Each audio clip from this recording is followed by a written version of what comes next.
ನೋಡಿ, ಕಾಂಗ್ರೆಸ್ ಅವ್ರಿಗೆ ಏನಾನ ಗೌರವ ಇದ್ದೇ ದೇಶದ ಬಗ್ಗೆ.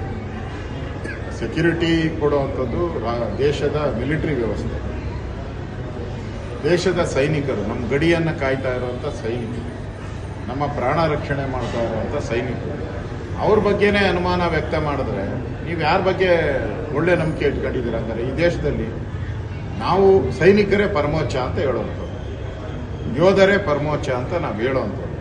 ಅವ್ರ ಬಗ್ಗೆನೇ ನೀವು ಬೆರಳು ತೋರಿಸಿ ನೀನು ಅಲ್ಲಿ ಸರಿಯಾಗಿ ಕಾವಲು ಕಾಯ್ದಿಲ್ಲ, ಈ ಥರದ್ದೆಲ್ಲ ಹೇಳಿದ್ರೆ ಸೈನಿಕರ ಮಾನಸಿಕ ಸ್ಥೈರ್ಯವನ್ನು ಕುಂದಿಸುವಂಥ ಕೆಲಸವನ್ನು ಕಾಂಗ್ರೆಸ್ ಅವರು ಮಾಡಬಾರ್ದು.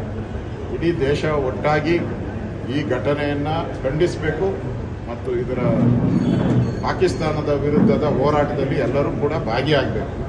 ಅದು ಬಿಟ್ಟು ಈಗ ಅವರು ಹಿಂದೂ ಅಂತೇಳಿ ಹುಡುಕಿ ಹೊಡೆದಿದ್ದಾರೆ.